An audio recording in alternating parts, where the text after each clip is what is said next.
지난 주일에 바로 이 이방인 선교를 위해서 중추적인 역할을 감당했던 이 안디옥 교회, 참 하나님께서는 예루살렘 교회를 개척하게 하시고, 그리고 이방인 선교를 위해서 바로 이 안디옥 교회를 개척하시고 그곳에 지도자를 세워주셨습니다. 그리고 하나님의 그 선교와 전도의 사역을 잘 감당하라고 금식하고 기도하며 그렇게 바나바와 바울을 따로 그렇게 전도를 위해서, 선교를 위해서 파송하는 장면도 함께 말씀을 나누었습니다. 그리고 이어지는 그 말씀, 지난주에 사도행전 13장 1절로 3절 말씀을 같이 저희가 상고해 보았고요. 그리고 오늘 13절부터 31절까지 저희가 말씀을 교독하였는데요. 그 사이에 사도행전 13장 4절로 12절 말씀에 보시면 이제 처음으로 이 바울 이 전도 일행이 이제 전도지로 그 목표로 세우고 나아간 곳이 섬이었습니다. 그러니까 내륙에서 선교 활동을 한 것이 아니라 첫 번째로 떠난 곳이 바로 이 안디옥 교회에서부터 출발해서 배를 타고 이 구브로라고 하는 섬에 다다르게 된 겁니다. 이 구브로라고 하는 섬에 특별히 그 바보라고 하는 그 지명이 조금 그런데요. 좀 그렇죠. 바보라고 하는 지역에 이제 다다르게 됐는데, 거기에 전체 구브로 섬을 총괄하는 총독이 있었습니다. 근데 이 바울하고 이름이 같습니다. 서기오 바울이라고 하는 이 총독이 그 구브로 섬을 총괄하고 있었는데, 이제 그 총독에게 복음을 전하는데 이 바예수라고 하는 거짓 선지자가 이 복음을 전하는 걸 자꾸만 막고 선 겁니다. 자꾸만 복음을 전하려고 하면은 그 앞에 서서 그 복음 전하는 이들 회방을 놓는 겁니다. 결국 이제 그 실명을 당하게 되거든요, 이 거짓 선지자가. 그렇게 또 하나님께서 역사해 주셔서 실제로 이 구브로 섬을 전체 총괄하고 있는 이 서기오 바울이 개종을 하게 됩니다. 예수님을 믿고 예수님을 따르는 그런 사람으로 변하게 되었다는 겁니다. 참 놀랍지 않습니까? 그 전체 섬을 총괄하는 지도자, 그 지도자에게 십자가의 복음, 그 예수 그리스도, 구주 예수 그리스도를 전했는데 하나님 약속해 주셔서 그 총독이 개종하여 하나님을 믿게 되는 역사가 일어났다는 겁니다. 그리고 시간이 지날수록 아마 그 구브로 섬은요, 바로 이 총독의 그 믿음을 따라서 많은 사람들이 하나님께 돌이켜지는 역사가, 그리고 그 선교의 결실들이 아마 많이 맺혀져 갈 겁니다. 참 놀랍지 않습니까? 처음으로 결단하고 사역을 감당한 그 구브로 섬에서 놀라운 그런 선교와 전도의 열매가 많이 맺혔고, 더 부푼 꿈을 꾸고 이제 내륙으로 가게 된 겁니다. 그 섬에서 그 바보라고 하는 그 항구에서 배를 타고 버가라고 하는 그 아시아의 항구 도시에 다다르게 된 겁니다. 이 버가라고 하는 항구 도시는 정말로 정말 교통의 요충지고 많은 사람들이 왕래를 하는 곳, 즉 다시 말씀드리면 전도하기에 적합하고 선교하기에 적합한 그 장소 버가에 다다르게 된 겁니다. 그런데 어찌된 일인지 이 버가에 당도했는데 오늘 성경 말씀에 보시면 정말 어려움을 이곳에서 겪게 되었다는 말씀입니다. 먼저 오늘 본문 13절의 말씀을 같이 읽어보도록 하겠습니다. 시작. 바울과 및 동행하는 사람들이 바보에서 배 타고 밤빌리아에 있는 버가에 이르니 요한은 그들에게서 떠나 예루살렘으로 돌아가고 라고 말씀하고 있습니다. 이 바보라고 하는 이 섬 항구에서 배를 타고 그 아시아의 중심 도시였던 이 버가라고 하는 곳으로 이동하게 되었습니다. 근데 여기서 한 가지 우리가 좀 기억하고 넘어가야 될 부분이 뭐냐면요, 바로 이 사도행전 13장 13절부터 시작해서 이 바울과 동행하는 사람들의 그 이름 배열 순서가 바뀐다는 겁니다. 실제로 오늘 13절 말씀에 보시면 바로 이 바울 및 동행하는 사람들이라고 표현하고 있잖아요. 바울 및 동행하는 사람들. 근데 처음부터 그렇게 표기하지 않습니다. 왜냐하면 성경의 표기, 그러니까 이름을 표기하는 그 원리가 뭐냐면 그 전도되면 전도대, 어떤 교회의 리더면 리더, 그 이름을 표기할 때는 그 순서대로, 그 서열의 순서대로 성경은 표기를 해 두는 것이 상식입니다. 그런데 예를 들면 이런 거죠. 사도행전 13장 1절 하반절 말씀에 보시면 이렇게 말씀합니다. 바나바와 니게르라 하는 시므온과 구레네 사람 루기오와 분봉한 헤롯의 젖동생 마나엔과 및 사울이라. 제일 끄트머리에 사울, 그러니까 사울의 이름을 바꿔주셨잖아요. 사울이 바로 바울입니다. 바로 이 바울의 이름을 안디옥 교회 지도자 중에 가장 끄트머리 및 사울이라, 기타 등등 사울이라, 이런 느낌입니다. 가장 마지막에 바로 이 바울의 이름을 기록해 두고 있고요. 넘어가서 2절 13장 2절 하반절에도 이렇게 말씀합니다. 같이 읽어볼까요? 시작. 내가 불러 시키는 일을 위하여 바나바와 바울을 따로 세우라. 분명히 표기하고 있잖아요. 바나바와 바울이라고 말씀하고 있습니다. 이 바나바는 안디옥 교회 대표 사도이고 대표 지도자이기 때문에 그 지도자를 먼저 표기하는 것이 상식입니다. 그리고 7절 하반절에도 이렇게 말씀합니다. 7절 하반절의 말씀에 보시면 바나바와 바울을 불러 하나님의 말씀을 듣고자 하더라 라고 말씀하고 계신 겁니다. 여기까지만 보시면 이 안디옥 교회 대표 지도자 바나바가 늘 바울보다 앞서 소개되고 앞서 표기가 되고 있습니다. 그런데 이 구브로 섬에서 기적을 체험하고 하나님의 역사를 충분히 그렇게 나타내 보인 이 바울 사도, 이 구브로 섬에서 얼마나 많은 그 일들을 이루었는지 모릅니다. 그 섬에서 뱀의 독사에 물렸는데도 죽지가 않습니다. 독이 퍼지지 않습니다. 수많은 사람들이 그것으로 말미암아 복음을 또 믿게 되고요. 그리고 총독 그를 개종하게 되는 역할도 바로 바울 사도께서 그렇게 복음을 전하는 과정 가운데서 하나님 역사해 주셔서 수많은 결실이 맺어졌습니다. 이렇듯 바로 구브로 섬에서 바울 사도가 대활약을 하면서 이제는 성경 자체도 바로 13절 이후부터는 바나바와 바울이 아니라 바로 바울과 바나바라고 하면서 그 표기법이 새롭게 그렇게 표기되고 있는 겁니다. 그래서 우리가 1차, 2차, 3차 전도 여행을 일컬어서 바나바와 바울의 전도 여행이라 하지 않잖아요. 뭐라고 하죠? 1차, 2차, 3차 바울의 전도 여행이라고 표기합니다. 아주 그 전도 여행의 대표성을 바울에게 두고 있기 때문에 그렇습니다. 실로 예루살렘 교회의 대표 지도자는 바로 베드로였고, 그리고 안디옥 교회의 대표 지도자는 바로 바나바였습니다. 그러니 처음 선교의 사역을 감당할 때도 그 리더는 바로 바나바였던 것이죠. 초기 교회 1세대의 역군이요, 교회를 세우고 부흥시키는 역할을 했던 개척자, 정말 위대한 하나님의 개척자로서 예루살렘 교회를, 안디옥 교회를 개척하고 그 교회를 일으켜 세운 장본인들입니다. 반면 오늘 말씀하고 있는 바울 사도, 그는 오히려 초기 교회를 박해했던 장본인이었습니다. 뒤늦게 주님의 부르심을 받은 사람입니다. 순서상으로 보면은 저 끄트머리에 있어야 될 나중된 인물입니다. 그런데 하나님께서는 그를 하나님 선교의 등불로, 하나님 선교의 그런 불꽃으로서 다음 세대에 정말 주님의 그 생명의 역사, 선교의 사역을 감당하라고 바로 바울 사도를 가장 최전방에 세워주신 것입니다. 이전 세대를 뛰어넘는 풍성한 선교의 열매를 바로 바울 사도를 통해서 하나님은 이루고 계신다는 겁니다. 교회 일들은 참 그렇습니다.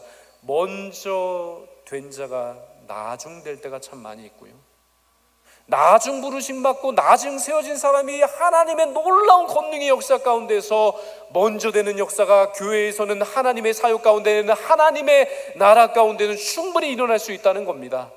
우리 모두가요, 정말 바울 사도와 같이 정말 전에는 이러이러했지만 이제는 주님의 은혜로 말미암아 부르심을 입고 다시 세우심을 받아 새 사람 되어 주님의 역군으로, 주님의 일꾼으로 복음을, 때를 얻든지 못 얻든지 간에 날마다 전하는 그런 주님의 복음의 통로가 되는 그런 삶을 살아가시기를 주님의 이름으로 축원드립니다.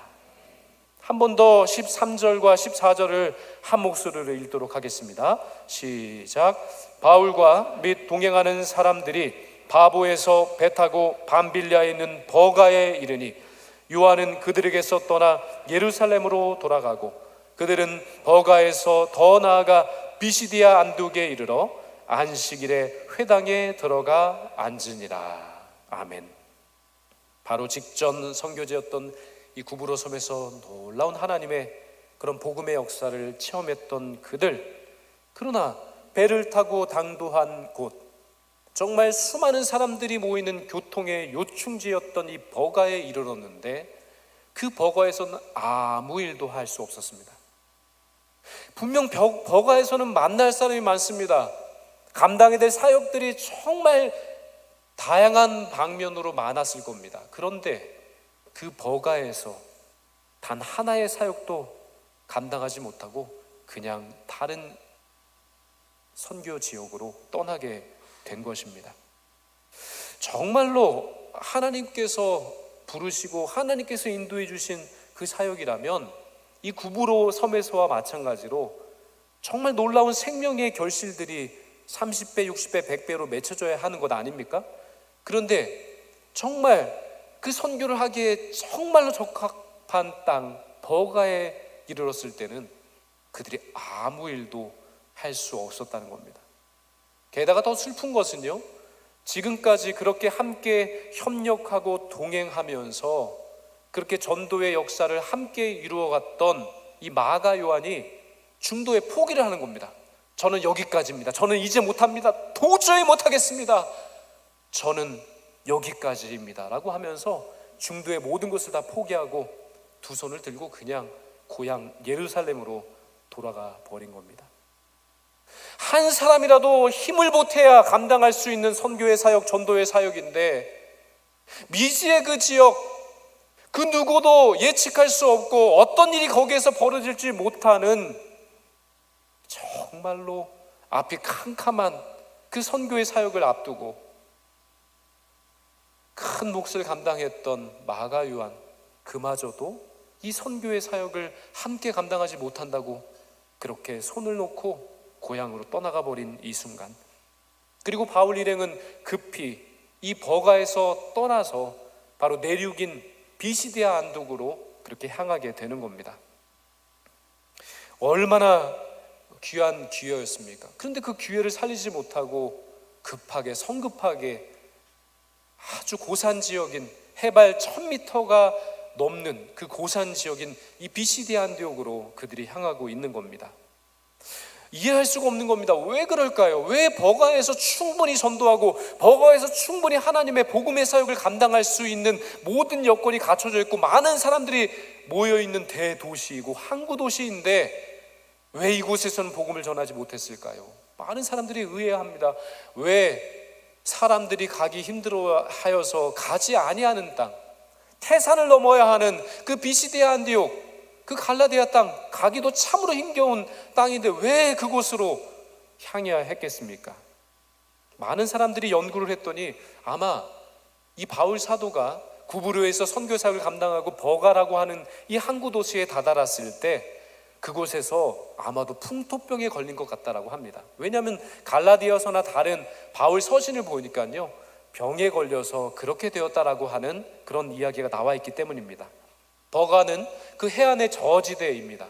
거기는 연간 내내 습하고요, 그리고 너무나 덥습니다. 그래서 말라리아 같은 풍토병이 그곳에 창궐했었습니다. 지금처럼 의학적인 그런 수준이 높지 못하고 병에 걸렸을 때 그 병을 치료할 수 있는 방법들이 제한적이었던 그 당시에는 바로 그런 풍토병에 걸린 사람들은요, 그 기후와 반대되는 기후로 그 환자를 빨리 이동시켜야 했던 것이 바로 치료의 방법 중에 하나였다는 겁니다. 그러니까 정말 저지대이고 정말 고온 다습한 그 지역에서 병이 걸렸으니 이제는 정말 연간 선선한 바람이 불고 서늘하고 그리고 정말 고지대였던 이 비시디아 안쪽으로 급하게 바울 일행이 그 행선지를 옮겨야 했던 것입니다.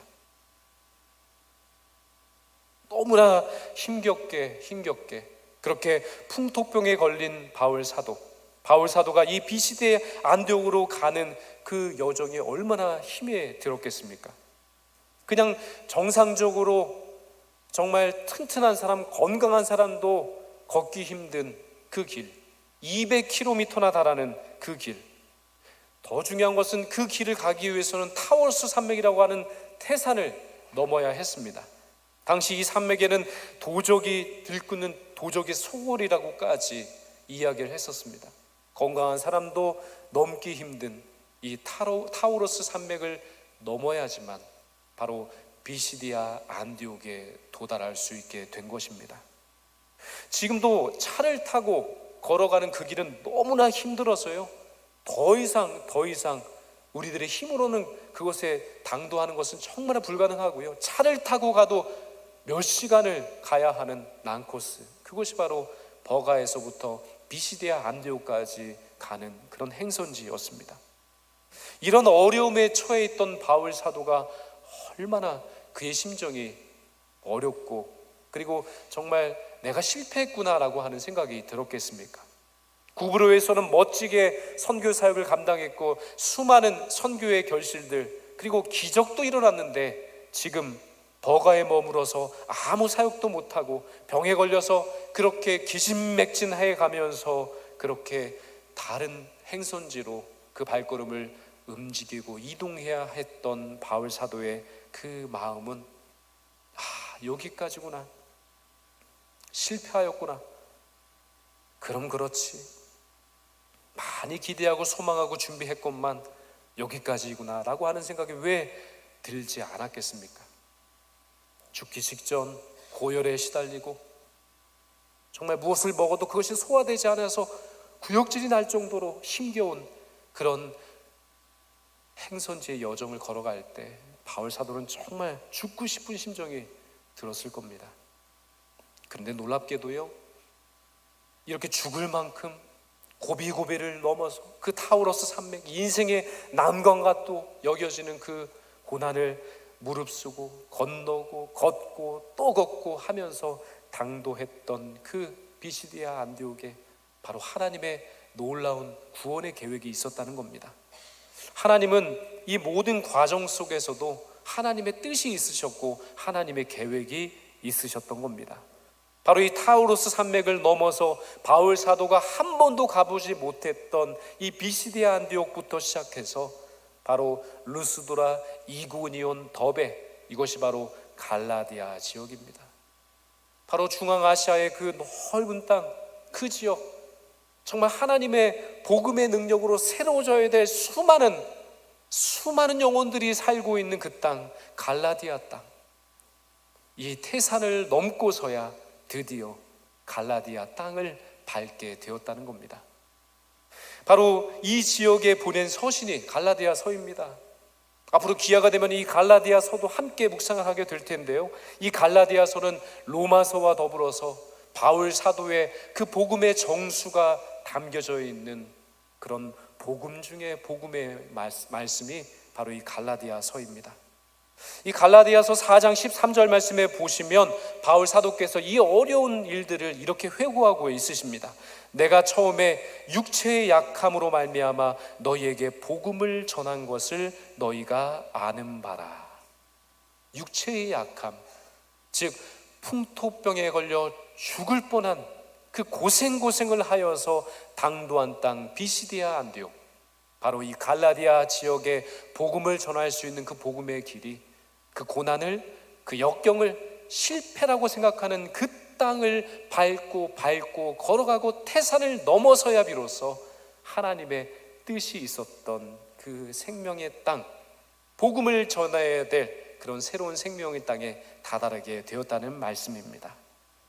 우리가 이 모든 과정을 통해서 알 수 있는 한 가지가 있습니다. 그것은 바로 하나님은 저희들의 고난도, 저희들의 인생의 문제까지도 들어 사용하여 주셔서 그것을 기회로 바꾸시고 그것을 복음을 전할 수 있는 생명의 역사로 바꾸어 주신다는 사실입니다. 저희들은 그 인생의 여정 가운데 실패했습니다, 여기까지입니다, 동역자도 다 떠나가고 난 혼자 내버려 둔 것 같은 그런 생각이 듭니다. 그냥 나만 혼자 남겨진 것처럼, 그냥 실패자로 나는 그냥 여기에 엎드려져 있는 것처럼 여겨지는 그런 순간이 있을 수가 있습니다. 그러나 하나님은 포기하지 않으십니다. 하나님은 반드시 역사하십니다. 우리의 실패한 것처럼 여겨지는 그 삶의 자리, 그 터전 위에서도 하나님은 그 문제를, 그 난관을, 태산과 같은 그 어려움을 다시금 기회로 바꾸셔서 복음을 전할 수 있는 생명의 역사로 마음껏 저희들의 인생을 사용해 주실 줄로 믿습니다. 혼자 걷는다고 생각될 수가 있습니다. 다 안 된다고들 이야기할 수도 있습니다. 불가능하다라고 치부할 수 있습니다. 그러나 하나님께는 불가능한 일이 없는 줄로 믿습니다. 그 하나님께서는 우리가 불가능하다 여기는 그 자리에서, 다 끝났다라고 여기는 그 실패의 자리에서도 다시금 복음의 불길을 그 자리 가운데 일으켜 주시는 생명의 주님이신 줄로 믿습니다. 우리 인생의 계획은 이만큼이라고 한다면 우리 주님께서 우리의 인생 가운데 계획하신 하나님의 그 넓으신 계획은 우리가 다 담을 수 없을 정도로 크고 깊은 하나님의 계획인 줄로 믿습니다. 이사야 55장 8절과 9절 말씀을 우리 한 목소리로 같이 읽어보도록 하겠습니다. 시작. 이는 내 생각이 너희 생각과 다르며 내 길은 너희의 길과 다름이니라. 여호와의 말씀이니라. 이는 하늘이 땅보다 높음같이 내 길은 너희의 길보다 높으며 내 생각은 너희의 생각보다 높음이니라. 아멘. 예, 그렇습니다. 이 말씀이 딱 정확한 말씀입니다. 하나님의 계획은 저희들의 생각과 차원을 뛰어넘는 하나님의 계획입니다. 저희들의 인생뿐만 아니라 우리나라와 민족을 새롭게 하고 우리 민족을 들어 새로운 역사를 이루시는 하나님의 그 인생의 사도행전이 우리 인생을 통해서, 우리나라와 민족을 통해서 지금도 하나님의 은혜의 손길 가운데 하나하나 하나님의 사도행전이 쓰여지고 있는 줄로 믿습니다. 다 끝날 때까지 끝난 것 아닙니다. 우리 하나님께서 우리와 함께 하시기 때문입니다. 우리 하나님께서 우리 민족과 함께 해주시기 때문에 우리나라와 민족이 희망이 있는 줄로 믿습니다. 한국교회 가운데 희망이 있는 것은 한국교회 가운데 하나님께서 뜻하신 계획과 역사와 그 놀라우신 뜻이 높고 깊고 원대하시기 때문인 줄로 믿습니다. 이제 겨우겨우 생명을 담보로 한 이 타우루스 산맥을 넘어서 비시디아 안독에 도착한 바울 사도 일행, 죽을 고비를 겪었습니다. 고열에 시달렸습니다.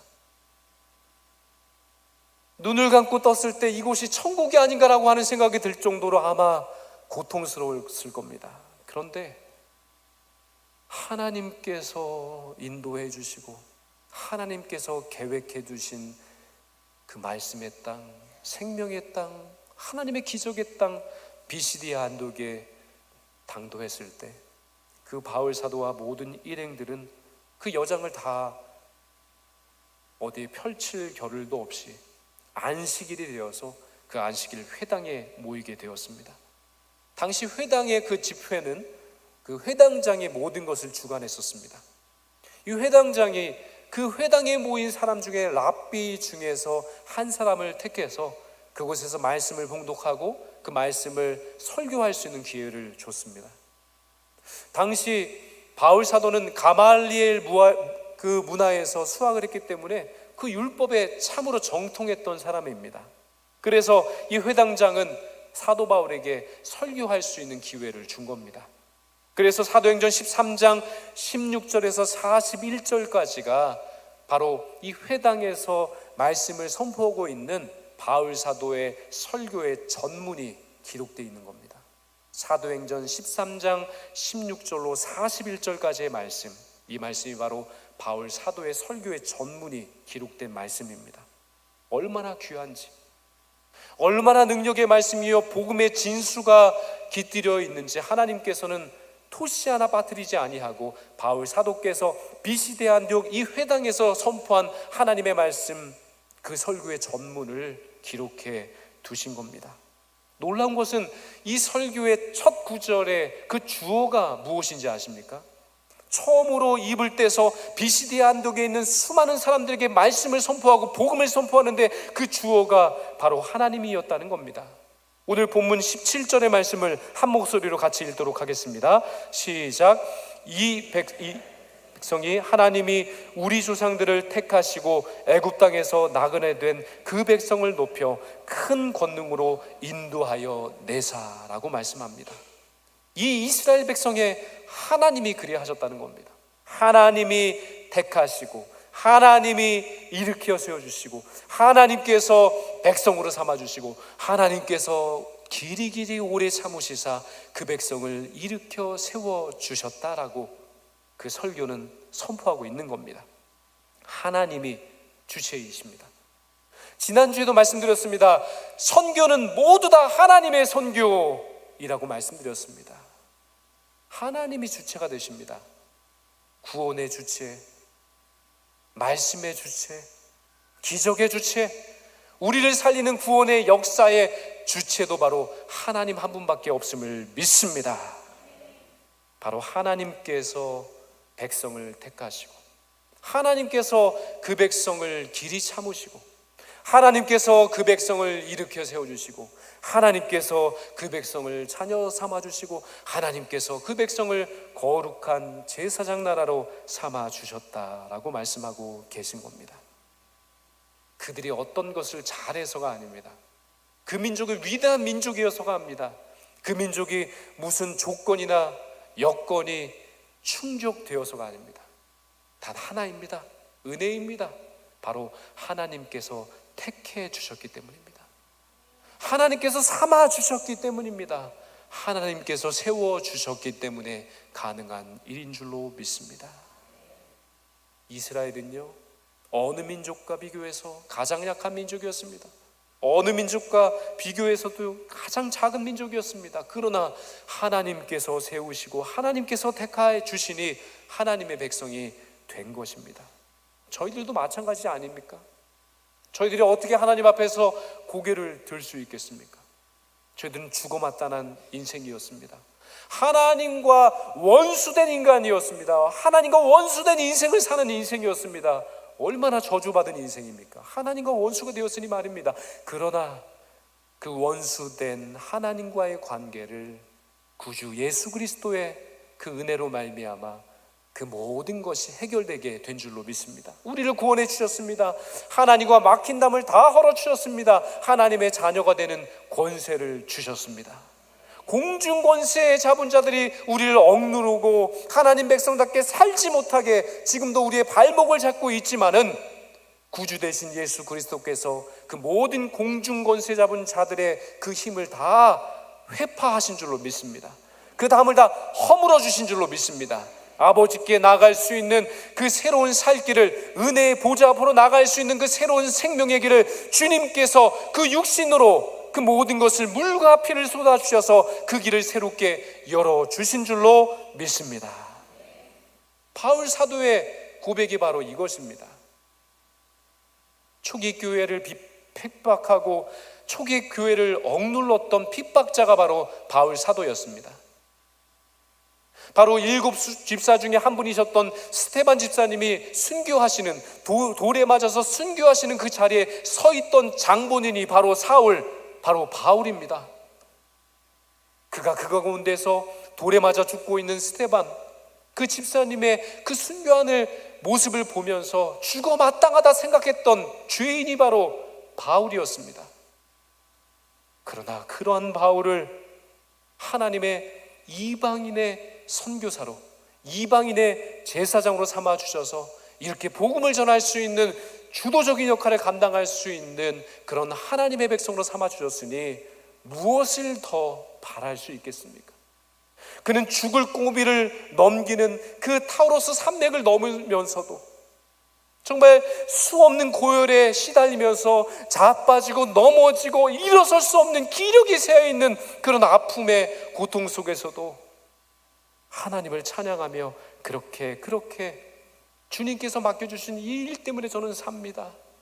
저를 구원해 주셔서 참으로 감사합니다. 저와 함께 하여 주시고 지금도 그 사명 감당하게 하여 주신 하나님만 저는 찬양합니다. 그 하나님만 바라보고 따르며 나아갑니다 라고 하는 그 신앙 고백으로 지금 말씀을 선포하고 있는 것 아니겠습니까? 저희 모두도 마찬가지입니다. 받을 만한 은혜를 받을 만한 그 십자가의 대속의 은총을 받을 만한 자격도 여건도 우리에게는 아무것도 없습니다. 그러나 하나님께서 나를 높여주시고, 하나님께서 나를 찾아와 주시고, 하나님께서 나를 붙잡아 주시고, 하나님께서 나를 그 죄로부터 건져주셔서 구속의 그 놀라운 역사로 우리를 살려주신 줄로 믿습니다. 하나님의 자녀로 삼아주셨습니다. 택해 주시고 오래 참아주시고 세워주셔서 하나님의 자녀가 되는 권세를 우리 모두에게도 허락해 주신 줄로 믿습니다. 이 은혜를 생각할 때 어찌 감사하지 않을 수가 없겠습니까? 고난이 찾아와도, 역경이 와도, 하나님 맡겨주신 사명을 감당할 때 쓰러지고 넘어지고 실패하여도, 같이 동역하는 동역자가 떠나갈지라도 그래도 감사할 수 있는 것은 바울 사도가 끝까지 붙잡고 그 은혜 안에 거할 수 있는 구주 예수 그리스도께서 우리와 함께 하고 계시는 줄로 믿습니다. 중병에 걸린 그 몸을 이끌고 태산과도 같은 그 높은 타우로스 산을 넘을 때 아마 바울 사도는 이런 찬송을 불렀을 겁니다. 대산을 넘어 험곡에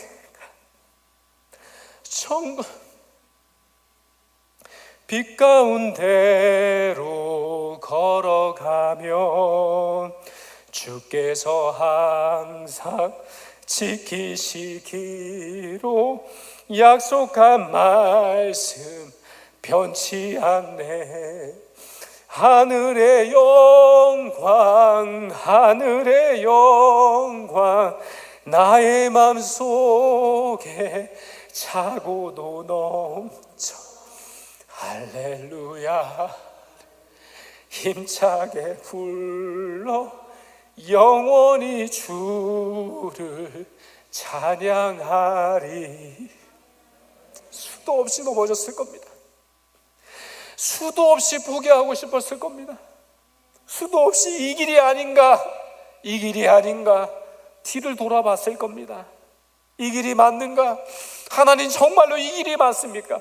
하나님 이 길이 정말로 하나님 열어주시는 그 복음의 제사장 역할을 감당하라고 불러주신 그 길이 맞습니까? 수도 없이 되뇌이며 눈물을 흘리며 그는 그 길을 걸어야 했을 겁니다.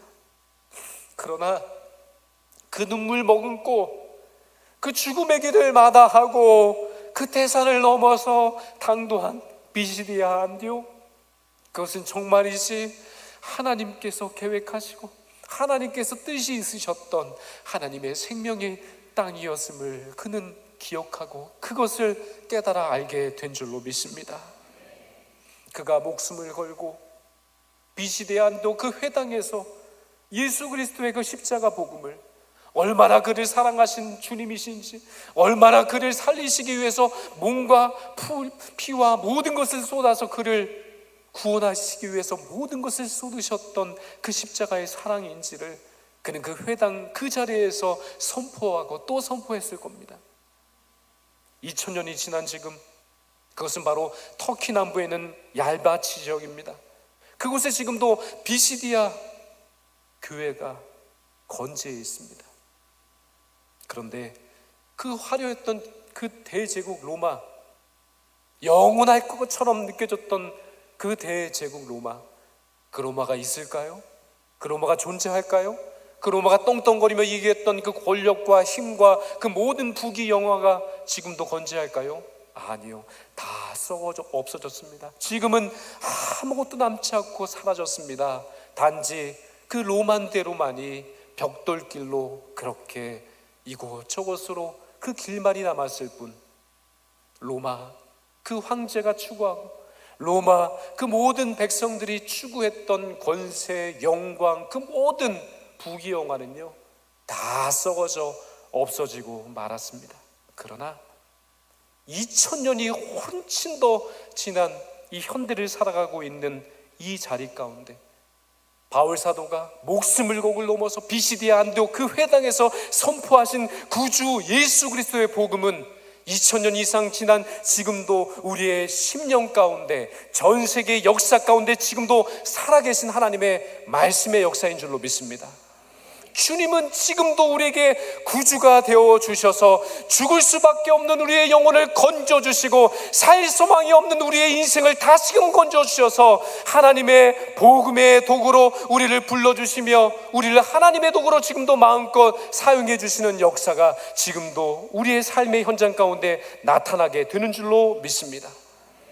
바울 사도가 바로 13장 16절에서 41절까지 구구절절 선포했던 이 복음의 메시지의 핵심은 단 하나입니다. 내가 하나님을 만났습니다. 그분이 나를 구원해 주셨습니다. 그분이 나를 변화시켜 주셨습니다. 나를 변화시킨 그 주님께서 당신을 구원하시고 당신을 구원해 주실 것입니다. 이것이 바로 바울 사도께서 비시디 안독에서 선포했던 복음의 핵심적인 내용입니다. 바울 사도의 삶의 최우선순위는 예수님밖에 없었습니다. 그가 자랑한 것은 십자가밖에 없습니다. 우리들은 삶의 여정과 그 삶의 우선순위 가운데서 예수님 안에 다른 것을 얼마나 자랑합니까? 얼마나 추구합니까? 성공도 좋습니다. 승진도 좋습니다. 부귀영화 좋습니다. 우리의 삶의 우선순위에서 앞쪽에 그렇게 배정해도 좋습니다. 그러나 그런 우리의 삶의 우선순위 때문에 썩어져 없어져 버린 그런 삶의 우선순위 때문에 최고의 우선순위가 된 예수 그리스도께서 우리 삶의 저쪽 구석으로 그 예수 그리스도가, 그 생명의 예수 그리스도가 밀려나 계신다면 우리는 다시금 우리의 삶을 새롭게, 우리의 마음을 새롭게 다짐해야 할 줄로 믿습니다. 우리가 살아도 예수님 때문에 살고요, 죽어도 예수님 때문에 사는 인생이 되어야 할 줄로 믿습니다. 그 삶의 최우선순위가 예수님이 되어질 때 주님이 나를 구원해 주셨습니다. 주님께서 내 인생을 반드시 책임져 주실 것입니다 라고 하는 이 우선순위가 정말로 1등으로 최우선으로 새겨지게 될 때, 세워지게 될 때 태산을 넘어 험곡에 가도 할렐루야 할렐루야 찬송할 수 있는 그 놀라운 은총의 역사가 우리의 삶의 구석구석마다 충만히 그 그리스도의 영광이, 그리스도의 부활의 능력이, 그 그리스도의 살리시는 생명의 역사가 우리의 삶 가운데 충만히 임하게 될 줄로 믿습니다. 우리 영혼과 삶의 최우선순위 바로 예수님이십니다. 바울 사도께서 비시디의 안독 교회 그 회당에서 구구절절 선포했던 그 예수 그리스도, 우리를 살리시고 구원하시고 지금도 우리의 삶을 이끄시는 그 생명의 예수 그리스도와 함께 동행하며 그 예수 그리스도와 함께 그 주님을, 우리를 구원해 주신 주님을, 그 십자가의 사랑을 주변 모든 사람들에게 자랑하고 선포하는 그런 복음 전도자의 삶을 사도 바울처럼 그렇게 아름답게 이루어 가시는 주님의 거룩한 백성 다 되시기를 주님의 이름으로 축원드립니다.